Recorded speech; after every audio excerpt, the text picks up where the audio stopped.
بسم اللہ الرحمن الرحیم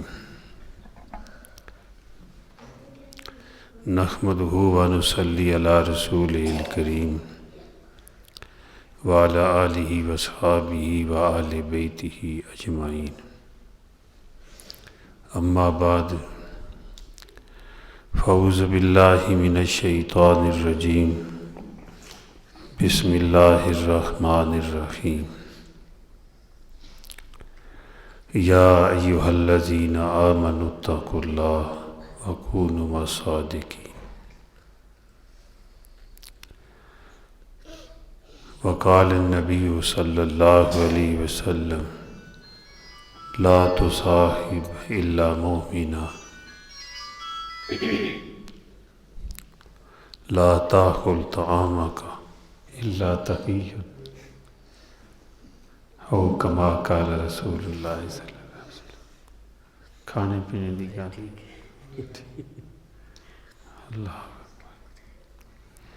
سب درود شریف پڑھ لیں۔ اللہ صلی اللہ علیہ وسلم علی آل سیدنا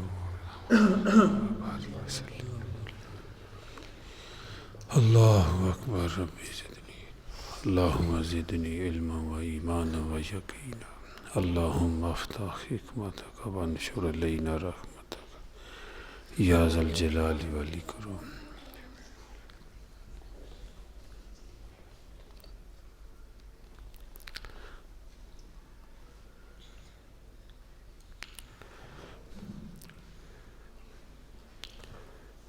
کام تو ہم کرتے ہیں صبح سے لے کر شام تک، اور شام سے لے کر پھر صبح تک، چاہے سونے کا کام ہو، کھانے کا ہو، پینے کا ہو، بیٹھنا ہے، کسی سے بات کرنی ہے، مزدوری کرنی ہے، نوکری کرنی ہے، کسی سے دوستی ہے، ملنا ملانا ہے، یہ کرتے تو ہیں، سب کرتے ہیں، لیکن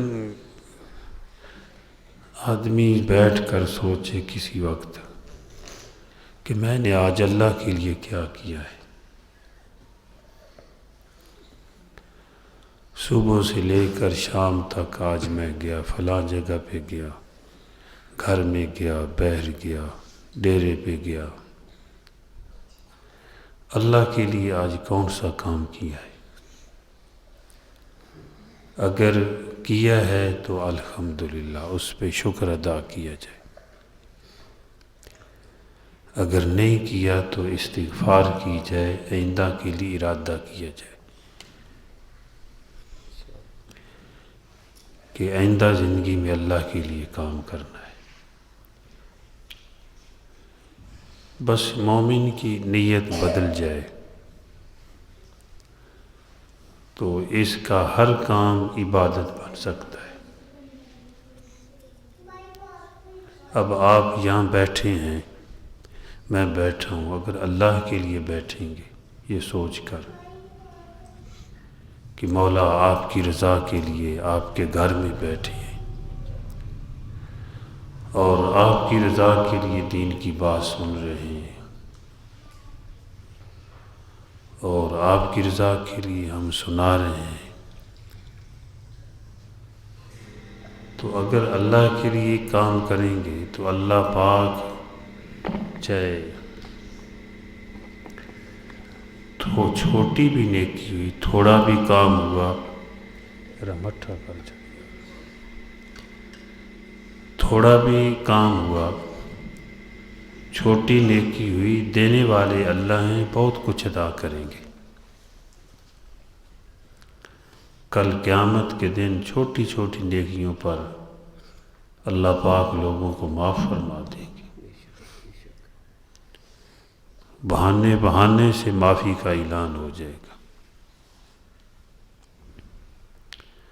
اور بعض مرتبہ اللہ جل جلالہ دنیا میں خواب کے ذریعے بھی ایسی بشارتیں سنا دیتے ہیں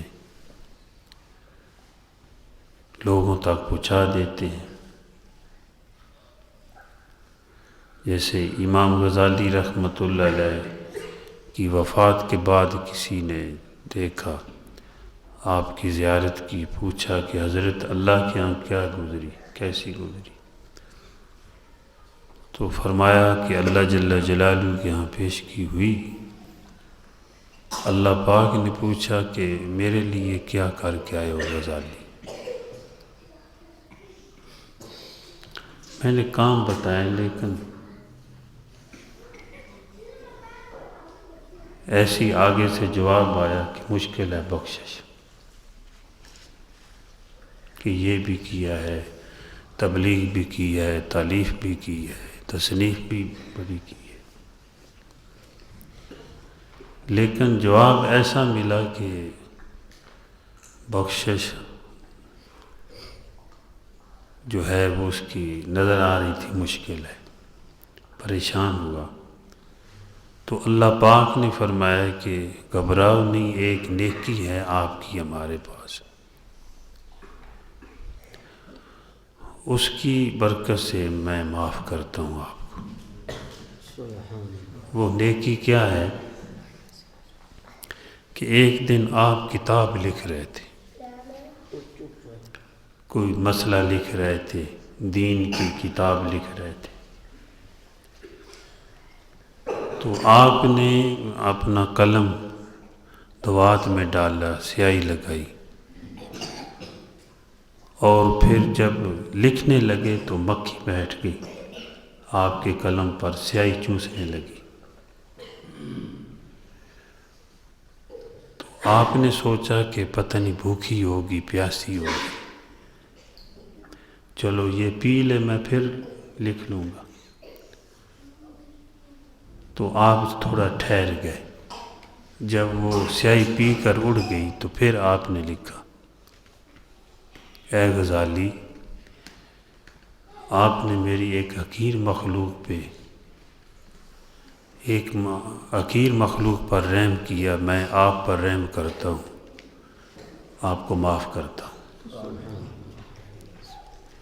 حالانکہ جو تصنیف لکھی جا رہی وہ بھی دین کا کام ہے، لیکن اللہ جل جلالہ کو کوئی پسند آ جائے ادا، کسی ادا پر اللہ پاک معاف کر دے۔ اس لیے اپنی زندگی کے اوقات میں یہ سوچنا چاہیے کسی وقت کہ ہم اللہ کے لیے کیا کرتے ہیں۔ اگر ہمسائے کو کچھ دیا ہے، اپنے دوست سے ملے ہیں، تو کیوں ملے ہیں؟ کیا غرض ہے؟ کیا اللہ جل جلالہ کی رضا کے لیے یا کوئی اپنی غرض تھی؟ مسلمان کو چاہیے کہ ہر کام کے اندر اللہ کی رضا ہو۔ جب مالک کائنات راضی ہو جائیں گے تو کائنات کو اللہ پاک اس کے لیے مسخر کر دیں گے، کائنات اس کو نفع پہنچائے گی۔ اس لیے حضور صلی اللہ علیہ وسلم کا ارشاد مبارک ہے، فرمایا من احب للہ وابغض للہ واعطى للہ ومنع للہ فقد استکمل الایمان۔ فرمایا جس نے اللہ کے لیے کسی سے محبت کی اور اللہ کے لیے کسی سے دشمنی کی، اللہ کے لیے کسی کو کچھ دیا اور اللہ کے لیے کسی کو نہیں دیا، فرمایا اس نے اپنا ایمان مکمل کر لیا۔ تو کامل ایمان والا کامیاب دنیا میں بھی آخرت میں بھی ہے۔ لیکن اتنا ہے کہ دینا تو ہے کسی کو، لیکن اللہ کے لیے دیا جائے،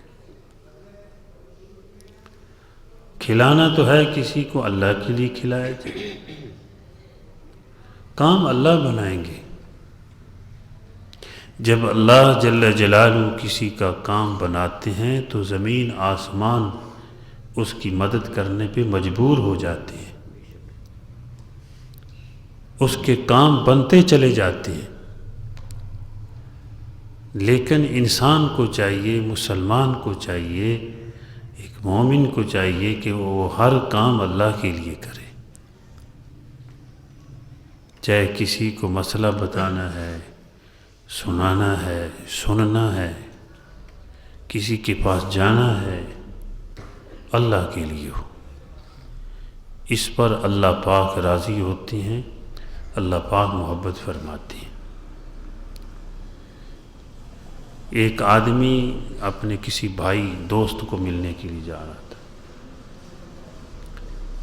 تو فرشتہ اس کے پاس آیا، بھئی آپ فلاں کے پاس جا رہے ہیں؟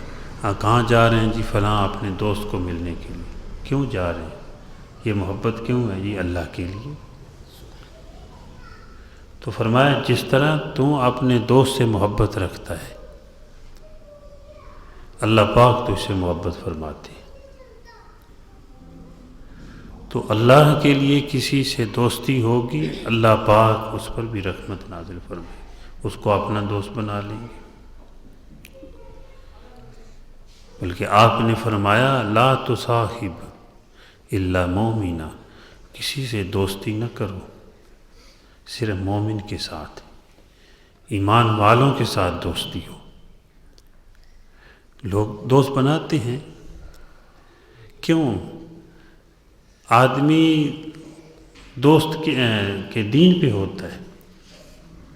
حضور صلی اللہ علیہ وسلم نے ارشاد فرمایا المرء علی دین خلیلہ، انسان جو ہے وہ اپنے گہرے دوست کے دین پر ہوتا ہے، چلتا ہے۔ بھئی دوستی کرنی ہے، کسی اللہ والے سے دوستی کر لی جائے، کسی دین والے سے دوستی ہو جائے، دوست بنانا ہے۔ تو جب ایسے لوگوں کو دوست بنائیں گے تو دین پر چلنا آسان ہو جائے گا۔ آسان ہی نہیں ہوگا، آسان ترین ہو جائے گا۔ آسان ترین ہی نہیں ہوگا، لذیذ ترین ہو جائے گا۔ جب اللہ کے لیے کسی سے دوستی ہوگی، دین پر چلنا آسان ہو جائے گا اور آسانی کے ساتھ لذیذ ترین بھی ہوگا۔ اس لیے اللہ کے لیے کسی کو کھلایا جائے، اللہ کے لیے پلایا جائے۔ ایک اخباری نمائندے ہیں، یہ مضمون لکھتے ہیں، چودھری جاوید چودھری۔ وہ کہتے ہیں میں گھر آیا تو ایک دن گھر میں کھیر بڑی اچھی پکی ہوئی تھی۔ میں نے کہا کہ یہ کھیر کسی اللہ کے لیے، اللہ کی رضا کے لیے کسی کو کھلاؤں گا۔ کھیر کی پلیٹ اٹھائی، گلی میں نکل گئے کہ اللہ کی رضا کے لیے۔ بتاؤ ایسے آدمی کو اللہ اپنی دوستی سے نوازیں گے کہ نہیں؟ جیسا کیسا بھی ہوگا، مرنے سے پہلے پہلے اللہ اس کو اپنا دوست بنا لیں گے، توبہ کی توفیق دے دیں۔ تو کہتے ہیں میں وہ کھیر کی پلیٹ اٹھا کر باہر نکلا تو ایک مجذوب نظر آیا، ہمارے محلے میں رہتا تھا۔ تو میں نے اس کو دے دی وہ کھیر کی پلیٹ، لے بھائی کھا۔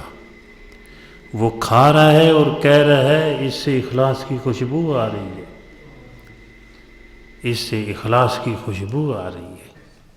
اللہ کے لیے تھی۔ آدمی چاہے بکرے اڑا دے لیکن اللہ کے لیے نہیں ہوگا، ہو سکتا ہے پکڑ ہو جائے نام و نمود کے لیے،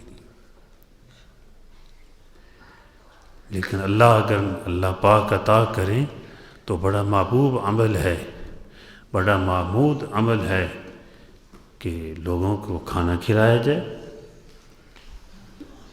بلکہ حضور صلی اللہ علیہ وسلم نے ارشاد فرمایا جو دعوت کی جاتی، لوگ دعوتیں کرتے ہیں، آپ نے فرمایا لا تاکل طعامک الا تقی، تیرا کھانا متقی کھائے، تیرا کھانا متقی کھائے۔ اس سے مراد ایک تو کھانا ہے نا، آدمی کسی جانور کو بھی کوئی چیز کھلا دیتا ہے، کسی عام آدمی کو بھی کھلا دیتا ہے، لیکن اس حدیث میں دعوت کے کھانے کا، ضیافت جو خصوصی دعوت کی جاتی ہے، اس کا تذکرہ ہے۔ لا تاکل طعامک الا تقی، تیرا کھانا کوئی نہ کھائے صرف متقی کھائے۔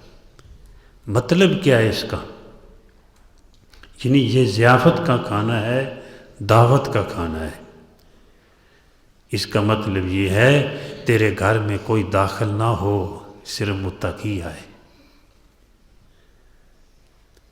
فاسق یعنی کہ دعوتیں بعض دفعہ آدمی کرتا ہے، فساق کی کرتا ہے، وہ خود بھی نافرمانیاں کرتے ہیں، وہاں بیٹھے ہوئے بھی نافرمانیاں ہو رہی۔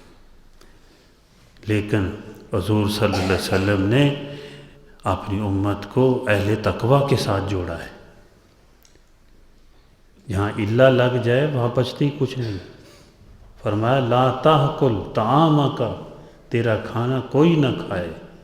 کون؟ الا تقی، جو متقی ہے تیرا کھانا وہ کھائے۔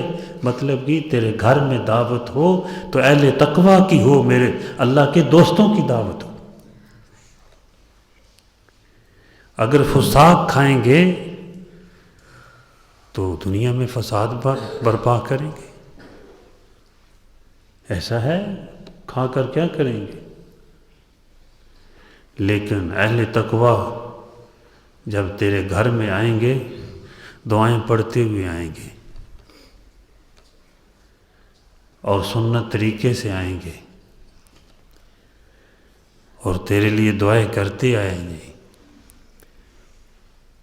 کھا کر بھی تیرے لیے دعائیں کریں گے، اور اہل تقوی کی صحبت نصیب ہوگی۔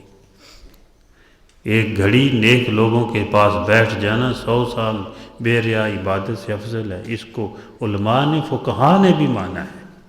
مولانا جلال الدین رومی رحمۃ اللہ علیہ کی اس بات کو، یک زمانہ صحبت با اولیاء، بہتر از 100 سال طاعت بے ریا، کہ ایک گھڑی کی صحبت نیک جو ہے وہ 100 سال کی بے ریا عبادت سے افضل ہے۔ تو وہ بھی نصیب ہو جائے گی جب کوئی گھر میں آئے گا، کھلانا ہی ہے۔ ویسے ایک ہے کہ اللہ کے راستے میں خرچ کرنا، آپ کسی جانور کو بھی کھلائیں گے اس پر بھی ثواب ملے گا۔ کسی عام آدمی کافر کو بھی کھلا دیں گے بھوکے کو، پھر بھی ثواب ملے گا۔ لیکن آپ صلی اللہ علیہ وسلم فرما رہے ہیں تیرے گھر میں آئے تو اہل تقوی آئے، تیرے گھر میں آئے تو اللہ کے دوست آئیں، تیرے گھر میں آئیں تو دین والے آئیں۔ جب وہ آئیں گے تیرے بچوں سے ملیں گے، آپس میں تعلق پیدا ہوگا، دین آئے گا بچوں کی زندگی میں، اور اس آدمی کی زندگی میں بھی دین آئے گا جس کو کھلائے گا۔ اور آپ صلی اللہ علیہ وسلم کو جس نے کھلایا ان کو دعائیں دیں اور دعائیں سکھائیں۔ اب دیکھو ایک آدمی دین والا ہے، جب وہ آئے گا دعوت کھائے گا تو جاتے ہوئے کیا گیا، اللہم آت ایمان اطعمنی واسقی من سقانی، اے اللہ جس نے مجھ کو کھلایا دونوں جہانوں کے کھانے تو اس کو کھلا، جس نے مجھے پلایا اس کو دونوں جہانوں کے مشروب پلا۔ آپ صلی اللہ علیہ وسلم دعائیں دے رہے ہیں، صحابہ کرام دعائیں لیتے تھے۔ سعد بن عبادہ رضی اللہ تعالی عنہ کے پاس آپ صلی اللہ علیہ وسلم تشریف لے گئے۔ حدیث میں آتا ہے مختلف احادیث کے اندر کہ سعد بن عبادہ رضی اللہ تعالی عنہ نے کھانا کھلایا، روٹی کھلائی، زیتون کھلایا، تیل کھلائے، کھجوریں کھلائیں، مختلف چیزیں آتی ہیں۔ تو جب انہوں نے کھانا کھلایا تو آپ نے اس کو دعا دی، فرمایا طعامک، کہ تیرا کھانا نیک لوگ کھائیں، افطر عندکم الصائمون، اکل طعامکم الابرار، تیرا کھانا نیک لوگ کھائیں. افطر عندکم الصائم، تیرے ہاں روزہ دار روزہ افطار کرے. وصلت علیکم الملائکہ، تیرے لیے فرشتے دعائیں کریں. اللہم صلواتک علی، اللہم اجعل بھی آیا ہے اللہم اجعل صلواتک علی آل سعد. اے اللہ سعد ابن عبادہ کی آل اولاد پہ رحمت نازل فرما. تو آپ صلی اللہ علیہ وسلم نے یہ دعائیں دیں. تو یہ دعائیں دینے والا محروم کیسے ہو سکتا ہے؟ اس لیے میرے بھائیو دوستو بزرگوں، جو شروع میں بات کہی ہے کہ ہم صبح سے لے کر شام تک اور شام سے صبح تک اپنی زندگی پر نظر ڈالیں. ہم نے اللہ کے لیے کیا کیا ہے؟ ہم نے اللہ کے لیے کیا کھلایا کسی کو؟ اللہ کے لیے کسی کو کیا دیا؟ ہم اللہ کے لیے کسی کے پاس بیٹھے ہیں؟ ہم اللہ کے لیے کسی سے ملے ہیں؟ یہ تھوڑا سوچ لینا چاہیے. اگر نہیں ملے تو اس کی فکر کرنی چاہیے. یہ اخلاص اللہ کے لیے کام کرنا، بڑی برکتیں ہیں اس میں. بنی اسرائیل میں ایک آدمی رات کو سوچا کہ میں اس طرح صدقہ کروں کسی کو پتہ ہی نہ چلے. حدیث میں آیا ہے نا کہ دائیں ہاتھ سے دے تو بائیں کو پتہ نہ ہو. قیامت کے دن جس دن کوئی سایہ نہیں ہوگا، اللہ جل جلالہ اس کو عرش کا سایہ نصیب کریں. اور دے کر ایذا دینا، تکلیف دینا، احسان جتانا، اس سے تو آدمی نہ دے تو بہتر ہے. یعنی کسی کو کھلا کر جوتے مارے، ایذا تکلیف، آنکھیں نکالے، باتیں کرے، تجھے کھلایا تھا، پھر کیا فائدہ اس میں؟ اللہ جل جلالہ اجر نہیں دیں گے. اللہ پاک خود فرماتے ہیں لا تبطلوا صدقاتکم بالمن والذی، اپنے صدقات خیرات کو تکلیف دے کر لوگوں کو، جس کو کھلایا ہے اس کو عذاب پہنچا کر، احسان جتا کر ان کو ضائع نہ کرو. اللہ کے لیے، اللہ کے لیے، چاہے علماء کی خدمت ہو، چاہے صلحاء کی خدمت ہو، چاہے کسی رشتہ دار کی ہے. میں تو کہتا ہوں اپنے بچے کو بھی دیے جائیں کسی چیز کے لیے، ٹافی کے لیے پیسے مولا کے لیے دے، کہ اپنے آل و یال پر خرچ کرنا بھی جو ہے یہ بھی نیکی ہے. حدیث پاک میں آیا ہے سب سے پہلے قیامت کے دن جو عمل انسان کا میزان پہ ترازو پہ رکھا جائے گا وہ یہ ہوگا کہ جو اپنے آل و یال پہ خرچ کیا ہوا ہوگا. یہ عورتیں بھی اگر بچوں کو دیتی ہیں اللہ کے لیے دیں، انشاءاللہ وہ ٹافی کھائیں گے، اس میں بھی برکت ہوگی.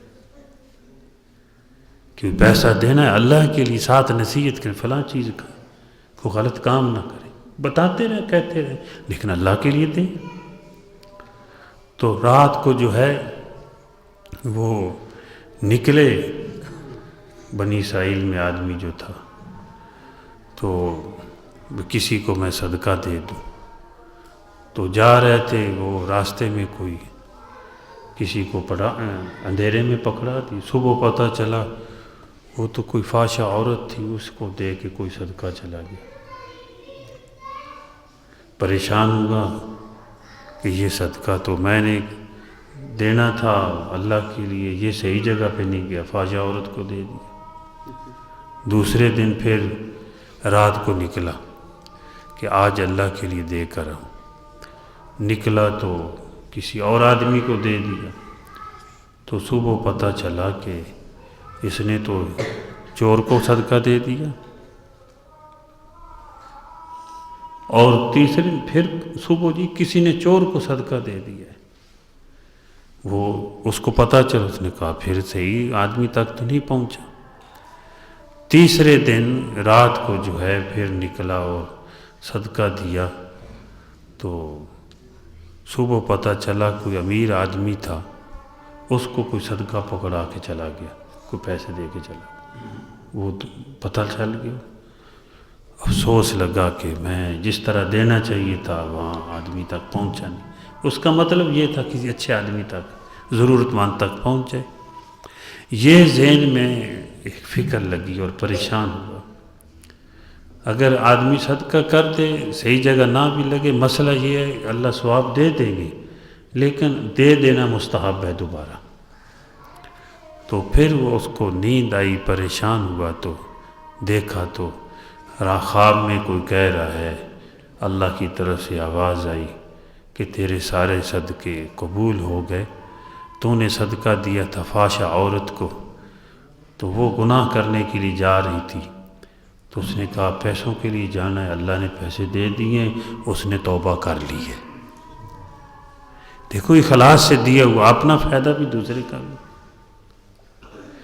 اور پھر تو نے چور کو صدقہ دیا، وہ تو چوری کے لیے جا رہا تھا، اس نے کہا چوری مال کے لیے کرنی ہے، اور اللہ نے مجھے ویسے بغیر چوری کے دے دی، تو وہ اس نے چوری سے ہی توبہ کر لی ہے۔ وہ امیر آدمی وہ صدقہ خیرات کرتا نہیں تھا، اس کے دل پہ بات لگی کہ دیکھو لوگ تو رات کی اندھیریوں میں صدقہ خیرات کرتے ہیں، اور میرے پاس اتنا مال ہے میں نہیں دیتا، اس کو خرچ کرنے کی، انفاق فی سبیل اللہ، کہ اللہ کے راستے میں خرچ کرنے کی توفیق ہو گئی۔ تو اللہ کے لیے جو کام کریں گے اس میں ہمارا بھی فائدہ ہے، لوگوں کا بھی فائدہ ہے، اس میں برکت ہوگی۔ اللہ کے لیے کسی کو دیں گے، کھلائیں گے، اللہ کے لیے کسی کی خدمت کریں گے، اللہ کے لیے کسی کا کام کر دیں گے، تو اللہ جل جلالہ اس پر دنیا میں بھی آخرت میں بھی نوازیں گے۔ اگر ذرہ کے برابر بھی نیکی ہوئی، ذرہ کے برابر، جو ہمیں نظر نہیں آتا، دھوپ میں نظر آتا ہے، ذرہ کہتے ہیں، یہ دیوار کے اندر ایک سوراخ ہو نا روزن، تو اندر دھوپ آتی ہے تو اس کے اندر ذرات اڑ رہے ہوتی ہیں، وہ ویسے نظر نہیں آتے، اس کو ذرہ کہتے ہیں۔ اللہ پاک فرماتے ہیں فَمَن يَعْمَلْ مِثْقَالَ ذَرَّةٍ خَيْرًا يَرَهُ، اس کے برابر بھی تیری نیکی ہوگی تو میزان عمل پہ رکھی جائے گی۔ اگر اتنا بھی ایک ذرہ کے برابر بھی نیکی زیادہ ہو جائے گی، اللہ جنت عطا فرمائے گی۔ اتنی یعنی اخلاص سے ذرہ کے برابر بھی نیکی کی ہوگی، اللہ اس کی قیمت لگائیں گے، اس پہ اجر دیں گے، بخشش کے فیصلے ہو جائیں گے۔ اس لیے جو ہے آدمی جو کرے بس ہم نے اللہ کے لیے کرنا ہے، اللہ کے لیے، والدین کی خدمت ہے، دوستوں کی خدمت ہے، کسی سے ملنا ہے، سلام کرنا ہے، اللہ کی رضا ہو۔ باقی اغراض وہ جب کسی کی مدد کرتا ہے تو پھر نہ کرنے والے مدد پہ بھی لگ جاتے ہیں، کام بن جاتا ہے۔ تو اللہ جل جلالہ مجھے بھی اور آپ کو بھی توفیق عطا فرمائے، لیکن پھر بھی یہ نیکیوں کے ماحول سے نیکیاں حاصل ہوتی ہیں۔ آدمی نیک لوگوں سے ملتا رہے، جہاں نیکی کا ماحول ہے وہاں اللہ کے لیے جاتا رہے۔ اللہ پاک بھی فرماتے ہیں یا ایھا الذین آمنوا اتقوا اللہ، اے ایمان والو مجھ سے دوستی کر لو، تقوی اختیار کرو، کیونکہ اہل تقوی اللہ کے دوست ہیں۔ ان اولیاءہ الا المتقون، اللہ پاک فرماتے ہیں کوئی میرا دوست نہیں لیکن تقوی والے میرے دوست ہیں۔ ان اللہ یحب المتقین، جو متقی لوگ ہیں میرے محبوب ہیں۔ اگر وہ غلطی ہو گئی، ان اللہ یحب التوابین، جو بار بار توبہ کرنے والے ہیں وہ بھی میرے محبوب ہیں، وہ بھی تقوی والے بن گئے۔ تو یہ ہے کہ اللہ پاک خود فرماتے مجھ سے، اے ایمان والو مجھ سے دوستی کر لو۔ یا اللہ ہم آپ سے دوستی کیسے کریں؟ اللہ پاک فرماتے ہیں وَكُونُوا مَعَ الصَّادِقِينَ، جو میری دوستی میں سچے ہیں، تقوی میں سچے ہیں، تم بھی ان کے ساتھ مل جاؤ، میرے دوست بن جاؤ گے۔ یعنی جو ان کے ساتھ آ کر بیٹھ جاؤ گے میرے بن جاؤ گے۔ اور نیک مجلس میں بیٹھنے والا، حدیث میں آتا ہے آخر پہ فرشتہ اعلان کرتا ہے کہ تمہاری بخشش ہو گئی، اور فرمایا بخشش نہیں بلکہ کہتا ہے تمہارے گناہوں کو نیکیوں میں تبدیل کر دیا گیا۔ کتنا بڑا فائدہ ہے۔ تو تھوڑی دیر کہیں کبھی جس کو آپ نیک سمجھتے ہیں، جس کو آپ اچھا سمجھتے ہیں، نیک دیکھو، نیک نیکی سے بنتا ہے۔ یہ نہیں ہے اپنی مرضی سے نیکیاں کی جائیں، نیک نیکی سے بنتا ہے، اور نیکی اس کو کہتے ہیں جو شریعت سے ثابت ہو، جس کو شریعت نے کہا کہ یہ نیکی ہے، اس کو جو اس کا فائدہ بعض دفعہ صرف آدمی چپ کر کے بیٹھ کے آ جائے کسی اللہ والے کے پاس جس کو آپ نیک سمجھتے ہیں، آپ کے گمان کے مطابق اللہ جل جلالہ آپ پر انعامات کی بارش کریں گے۔ حکیم الامت مولانا اشرف علی تھانوی رحمۃ اللہ علیہ، ان کو کسی نے خط لکھا لکھنؤ سے کہ حضرت میرے اندر غصہ بڑا ہے، کیا کروں، کوئی علاج بتائیں۔ فرمایا کہ لکھنؤ کے مینا بازار میں انوار بک ڈیپو ایک ہے، وہاں پہ ایک وہ دکاندار جو ہیں ان کے پاس بیٹھا کریں، تھوڑی دیر جایا کرے، وہاں بیٹھ کے آ جایا کرے۔ تو اس نے جانا شروع کر دیا۔ وہ جو کہتا ہے بڑا غصہ آتا ہے، وہ تھوڑی دیر ان کے پاس بیٹھتا اور آ جاتا۔ کچھ عرصہ کے بعد اس نے خط لکھا، حضرت نہ انہوں نے کوئی تقریر کی، وہ تو اپنی کتابیں بیچتے تھے اور بنڈل بنا کے دے رہے تھے، اور میں ان کو جاتا سلام کہتا، بیٹھ جاتا تھوڑی دیر، پھر واپس آ جاتا۔ نہ انہوں نے مجھے کوئی تقریر سنائی ہے، نہ کوئی بات کہی ہے۔ میرے اندر تحمل پیدا ہو گیا خود بخود، وہ حالت نہیں رہی جو پہلے تھی۔ تو حکیم الامت مولانا اشرف علی تھانوی رحمۃ اللہ علیہ نے فرمایا، بھائی وہ آدمی حلیم متبع تھا جس کے پاس تجھے بےدر۔ یہ خفیہ طور پر انوارات منتقل ہوتے ہیں۔ آج تو سائنس والے یہ جو ہے نا تجربہ کرنے والے محقق لوگ، وہ بھی مانتے ہیں، وہ کہتے ہیں کسی کے پاس بیٹھنے سے اگر کوئی اہل تقویٰ ہے جا کر بیٹھتا ہے تو اس کے جسم سے ایک انوارات خارج ہوتے ہیں، دوسرے پہ اثر کرتے ہیں۔ تو نیک صحبت تو پرانی بات ہے، بھائی نیکوں کے پاس بیٹھنے والا جو ہے وہ نیکی کرتا ہے۔ وہ پرانے کہتے تھے ہمارے بڑے کہ نیکاں دے نال کول بویے تے جوڑی پھل پے، جے بریاں کول بویے تے اگلے بھی ڈل گئے۔ اور حضور صلی اللہ علیہ وسلم نے فرمایا نیک لوگوں کو یہ عطر فروش ہیں، یہ روحانی عطر فروش ہیں۔ ایک مثال دی نا، عطر فروش کے پاس آدمی بیٹھ جائے جا کر، یا تو وہ ہدیہ دے دے گا، تھوڑا لگا دے گا، اگر یہ نہیں کرے گا یا وہ خود خرید لے گا، یہ بھی نہیں ہوگا تو جتنی دیر وہاں بیٹھے گا خوشبو سے دماغ معطر تو ہوگا، فائدہ ہوگا۔ اور فرمایا ایسے ہی نیک آدمی کے پاس بیٹھنے والا یعنی یوں سمجھو معروم نہیں ہو سکتا۔ اللہ پاک بھی فرماتے ہیں لا یشک بہم جلیسہم، کہ ان نیک لوگوں کے پاس اہل ذکر کے پاس بیٹھنے والے معروم نہیں ہو سکتے، ہم نے ان کو بھی معاف کر دیا۔